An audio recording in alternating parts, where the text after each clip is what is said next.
an ongoing challenge to paint this sweet girl and her dog. I tried it once before. That's it there. It came out absolutely horrible. So try again. Now, this time I have maybe a better picture and better paper and better skills. That last one was August 25th before I had made giant strides forward on technique and aptitude for painting for some strange reason. That just happened the last few days, I guess. And so anyway, here I have her looking like a munchkin. I have to extend the neck.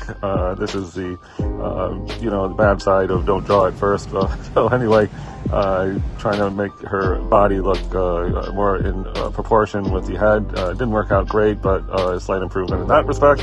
And I'm going to have to make the background a little bit nicer. There's like a bunch of flowers back there. And then here, I decided, let me get a close-up of the, the face. And then I worked for like an hour on the face. But then when I went to turn off the camera, I heard the distinctive sound of the camera going on. So that was one of those times where you thought you were recording, but you really were not. On the pond, portrait attempt, girl and dog.